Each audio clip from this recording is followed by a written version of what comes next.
Hello and welcome to another edition of It's About Money. I'm Nanette Nokan and thank you for joining us. If this is the first time you're watching our show, let me share with you that It's About Money is an educational program that talks about accumulating money and preserving money. Our purpose is to educate people about these issues. It is not our intention to replace your advisors because there is nothing better than comprehensive planning that consists of a financial advisor, an accountant, and an attorney. Our topic today is long-term care. America is getting older, and we know that people who are 65 or older have a 40% chance of being admitted to a nursing home. And from those people, 20% will stay at least 5 years in a nursing home. Then we've got financial statistics that tell us that 1/3 of single individuals and 2/3 of married couples will end up using their funds within 13 weeks of being admitted in a nursing home. In addition to that, 90% of those individuals will be bankrupt within 2 years. With that staggering information, we thought we should talk about long-term care today. And we are honored to have a guest who is an expert at this topic. Her name is Sandra Coble. She is with AM&M Companies. She has been in the business of advising clients with retirement and estate planning issues for the last 14 years. Yes. So thank you for being here, Sandra. I'm really Thank you. happy you could join us. Well, let's start with some definitions. Define for us long-term care. What does that mean? Long-term care is really the assistance or supervision given to a person who can no longer function independently because of a mental or physical disorder. It can be due to illness, injury, or the normal aging process. Okay, so and I started with the information about some elderly people requiring nursing home. It's really not limited to that population. It's a broader population. That's true. That we're talking about. Okay. Now, when we talk about long-term care, most people equate that to nursing home care. Is it limited to that definition? Long-term care can be nursing home care, but it certainly is not limited to that definition. As you said earlier, it's not even limited to the elderly. About 1/3 of the nursing home population is under age 65, and the majority of people who need long-term care do not necessarily need a skilled nursing home facility. They need what's called custodial care, and that's assistance with the activities of daily living. It could be eating, dressing, bathing, toileting, transferring, or walking. I see. And when requiring long-term care, it doesn't mean that they cannot do all those activities of daily living. It could be a couple of those items, right? That's correct. Okay. That's correct. And certainly to get going in a day, we need to be able to dress and bathe and so on. So, Right. Thank you. Now, let's talk about why we're talking about long-term care in a financial program. I talked about the potential for bankruptcy, but can you underscore for us the importance of talking about long-term care when someone is looking at planning their financial picture as a whole? Well, in today's healthcare environment, the average cost of long-term care in the Rochester area is about $60,000 a year. So if you look at paying out $60,000 a year, assets can be diminished very quickly, and you can go through a lifetime savings in a relatively short period of time. So it's an area that needs to be looked at closely. And $60,000 a year is quite staggering. I've read somewhere that the median cost of a nursing home is about $21,000, and that's in Oklahoma, and $70,000, and that's about in Connecticut. So we're up there in terms of cost, aren't we? Yes, we are. Yes, we are. So we get good health care, but it also costs us money. Okay. Now, it's amazing with long-term care. People think about having homeowners insurance, which they must have, auto insurance, which people need to have. But yet statistics tell us that the likelihood of us collecting from our homeowners insurance and auto insurance is not as high as collecting from a long-term care insurance, but people don't choose to think about long-term care insurance. Why do you think that is? Why is this such a taboo subject? Well, for most people, it's not a pleasant subject in the first place. Many people that I speak with assume that if they're looking into long-term care insurance, they're automatically opening the door to the nursing home, which isn't necessarily the case. And generally speaking, I think that there's not a high level of awareness of the cost of care or the need for care. People are certainly living a lot longer today, and with that I think goes more long-term care. Sure, that is true. You know, sometimes people say, well, my kids will take care of me. And, you know, you think about it, people today are so busy in their lives that to expect children to take care of them, or I'll never be in a nursing home. You know, I hear people say, I'm too young for that. I'm only in my 60s. No need to think about it. But yet it's a very important issue because of the financial drain that it causes. And it's a tough issue too, especially when you're talking about family and family trying to care for you. There's two things that are happening nowadays that I think didn't happen even 20 or 30 years ago. One is that the family is spread out, so in a lot of cases the family isn't even in town or physically able to be near a person to actually give them the care. And then the other thing is the level of care, the sophistication in the type of care that can be given or needs to be given can be staggering. I certainly am not a nurse, and as much as I would want to care for someone, I may not have the skills to care for them.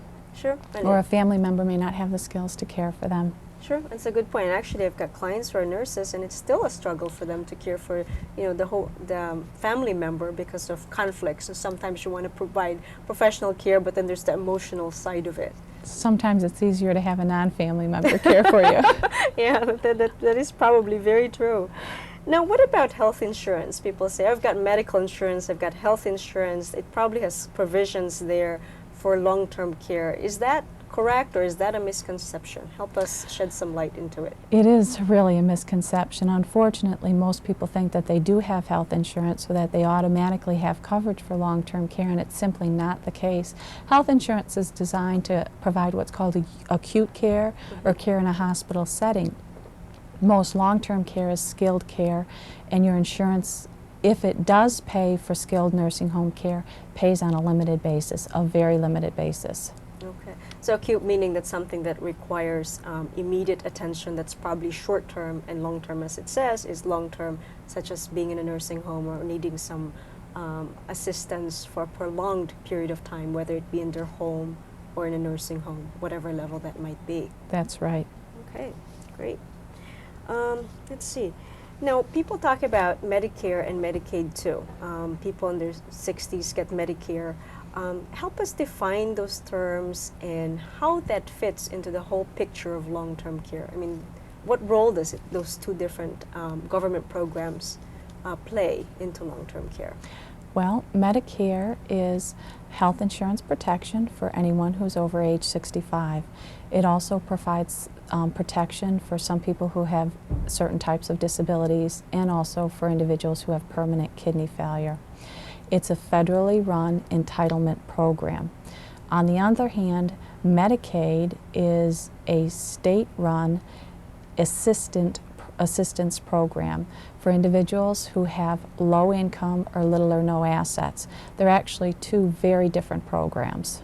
Okay, so what you're saying then is Medicare is the eligibility is based upon age or health status when it comes to a kidney failure, and Medicaid is more financially based. Right, and a lot of people don't realize that once you turn age 65, Medicare does become your primary insurer.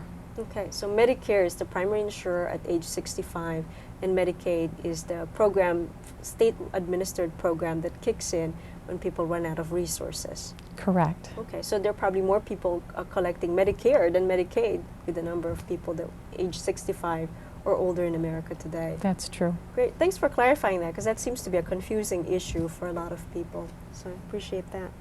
Now, let's talk about Medicare a little bit more. I mean, it is for age 65. Are there any provisions at all for long-term care within that?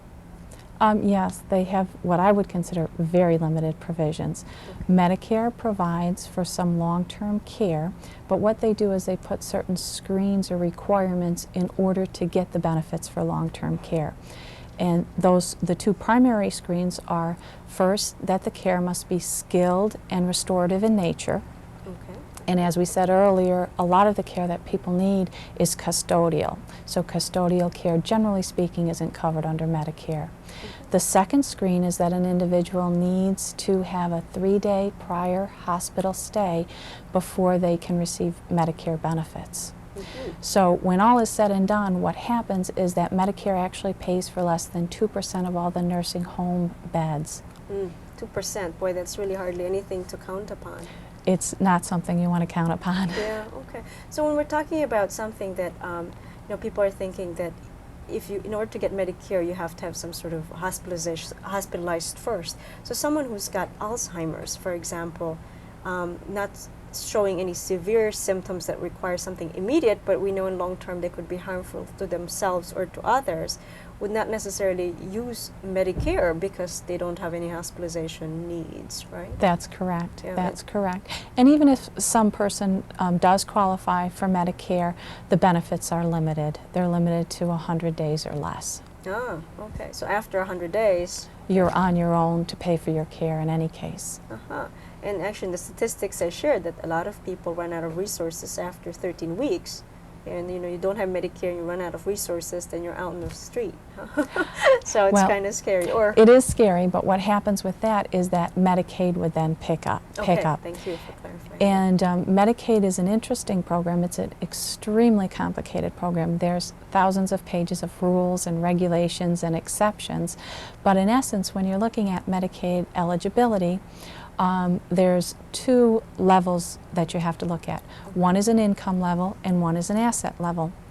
And to simplify it as much as possible, if you're a married couple trying to qualify for Medicaid, if your assets are approximately $75,000 or below, and the at-home or community spouse has $2,000 or less of income, you can then look at qualifying for Medicaid. Okay. Or another way to put it is that Medicaid will allow an at-home spouse to receive $2,000 a month in income, approximately, it's adjusted for inflation every year, Okay. and keep $75,000 in assets and a primary residence. Okay. So someone, if a community spouse needed more than $2,000 a month in income, and there was cash flow coming in from pensions and so on, and cannot live on just $75,000 alone of assets, that it's very important for them to look at other ways to pay for that nursing home cost. Otherwise, the community spouse would be out. This just Absolutely. okay. And sometimes people, I don't think about maintaining the same standard of living, and I think that that's very important when you've got someone, your loved one in a nursing home. You don't want to have to sit home and not be able to do anything, because that in itself is stressful. So you want to be able to at least maintain what you were able to do before. There's very, very few people who can sustain paying out an additional $60,000 a year in expenses and maintain their same lifestyle. So it is important to look at the issue and to try and plan ahead of time. That's the key, to look at your options, to look at your resources and determine what are the best alternatives from a planning point of view. Sure, okay, because sometimes it may or may not be appropriate, just depends upon income needs, income sources, asset needs, asset base, and so on. Yes. Great. There's one other point with Medicaid that I think is very important. I think some people in the past have promoted planning or impoverishing oneself to qualify for Yes. Medicaid. One of the downsides or concerns with doing that is that you limit your access to care, or you lose control of where you can go or what facilities you can go to. If you're on Medicaid, then you are told what facilities, or you don't have as much control as to the choice of to the facilities or the care that you would be receiving or where you'd be receiving care. So essentially, wherever there's an opening for nursing home care, that's where you'll end up going, right? Yes. And probably have to wait for a long period of time before you can even get admitted. Potentially, there are long waits. But then if you've got private pay, you could probably name your spot. I want that room. I don't know the reality to that, but certainly when people have the resources, whether it's through their own assets or through nursing home insurance, that they can at least control where they end up going and what type of services they get when it comes to how beautiful the place is and so on and so forth. We know in town there's such a wide range of different types of nursing homes. Some are prettier than others, and some the food is better than others, and so on. So if people want some choices, they need to think ahead and plan for that. And private pay in a nursing home setting does provide more choices. That's for sure, much like anything else. Let's see. Now we know a little bit more about Medicare, and that it will not cover a lot of people when it comes to long-term care. and that Medicaid might not be the answer for a lot of people. You know, like you said, you have to give away your assets or spend down your assets. What other choices do people have? What should they do? Well, I think that a person who is wealthy enough can certainly self-fund, and you can look at whether or not you can afford to self-fund the nursing home insurance or the long-term care. And then the other alternative is long-term care insurance, and looking at a policy that would pay for care, either nursing home care or custodial care, in the event that you should need it. Okay, so either self-funding it if they've got enough assets that would generate 60 to 70,000, whatever the cost is of the home they're looking at, or at least getting some long-term care insurance to pay for that coverage, Right. for that need. Okay. Now, you know, you brought up a point earlier. I'm going to skip back to a topic you brought up earlier, and that's spending down. Okay, a lot of people say, well, let's give away the assets. Then when I need it back, they'll give it back to me. I'll give it to my kids and I'll get it back. You know, I want to bring that point up because I hear that so often. But there's some implications with giving the money away, right? Giving the money away means giving the money away. Okay. Why It's is that not different? yours anymore. Right, right. So the first implication is control. And I think a lot of times in some close family situations there may be the understanding that a relative is going to take care of the person who gave away their assets, but the realities of the world are that those are another person's assets, and they do become subject to divorces, liens, and bankruptcies and other such things. So there is a risk in giving away assets. The other issue is that you have to, if you're going to qualify for Medicaid, you have to have a certain period before which you can qualify if you gave away assets. So there's what's called a look-back period, which is approximately 30 months, 36 months. Okay. So if someone were to enter a nursing home today, for them to just give away assets may not be the right thing to do because of this look-back period. Right. I mean, the classic is someone discovers that they're sick and they give away all their assets today to go into the nursing home tomorrow. It just doesn't work because Medicaid or Department of Social Services will look back and determine how long ago the assets were given away. And wasn't there a law in our state that was passed that makes it fraudulent to give away assets for the purpose of hiding it? It is. That's a pretty complicated law and seemingly unfair law with the way it was written. At least that's what a lot of the elder care attorneys tell me, and they are trying to make some changes to that law. But the whole point is the direction that government is taking. They're starting to crack down on intentionally impoverishing yourself for care. And you see that with the passage of that law. And also, if someone creates a trust, the look-back period is longer than for a direct gift. So the look-back period is actually 5 years, which was an extension that happened recently in recent law. So some people are thinking that a trust, creating a trust is a panacea to avoiding using funds for nursing home might actually be doing themselves a disservice. I mean, it may be. Right. The look-back period is longer. The look-back period is long, and then also you're intentionally trying to qualify for Medicaid, and if you give away all your assets, you don't have control of to where or how you may get care. So someone could really put themselves in a quandary if they start putting assets in a trust, giving it away, and so on. Then they actually need the care, and there's no funds to do it. Yeah, that could be a pretty sad state to be in. Now, from a practical standpoint, if someone were saying, well, okay, you've convinced me, long-term care insurance is an important topic for me to be thinking about, what do they need to be asking themselves when looking at purchasing long-term care insurance? A couple key points. First one is that the younger you are when you buy it, the less expensive it's going to be. So that's a good point to keep in mind. Okay. The other key point is that you do have to qualify medically for a policy, which means that you have to be in relatively good health to get a policy from an insurance company. That's not to say if there's been some sickness or illness that you won't qualify. Actually, I think I'm surprised sometimes with the sickness and illnesses that I see, and people are able to get coverage. But don't wait until you're sick to start to look into coverage. Do it now while you're healthy and while you're younger. Okay. So the key thing is, like, the younger you are, the cheaper it is. And most of the time, I believe that premiums stay level, right? It's just an unforeseen circumstance when a group of individuals, premiums will be raised. It's a flat premium for that time on forward. That's correct. Once you buy a policy, the premium will stay level for the rest of your life. Okay, so someone who's in their 40s could get it, at the young age and lock in that cost, and Have a policy that was very inexpensive.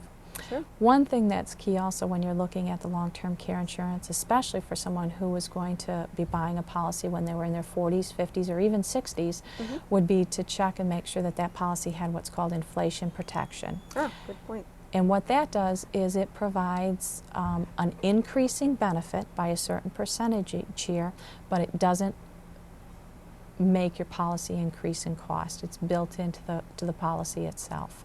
So the average cost of care in Rochester now is about $60,000 a year.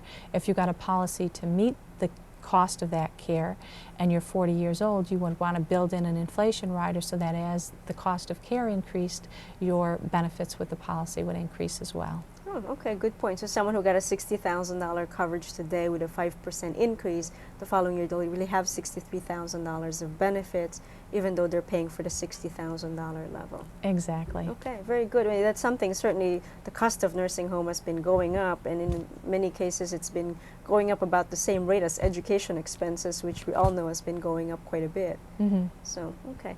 Now, earlier too, you made a point about the health status of an individual applying for nursing home insurance. One should think about it while they're healthier, because the older we get, the more health complications we encounter, and that's probably maybe preventing us or precluding us from securing long-term care. So it's important to start at an early age. I mean, to look into it at an earlier age when people are healthier. That's correct. Now, it also is different in terms of underwriting, right? That means underwriting is when insurance companies look at whether or not an application is suitable for their business to accept.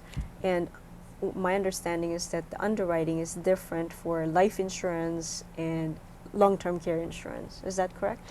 That's correct.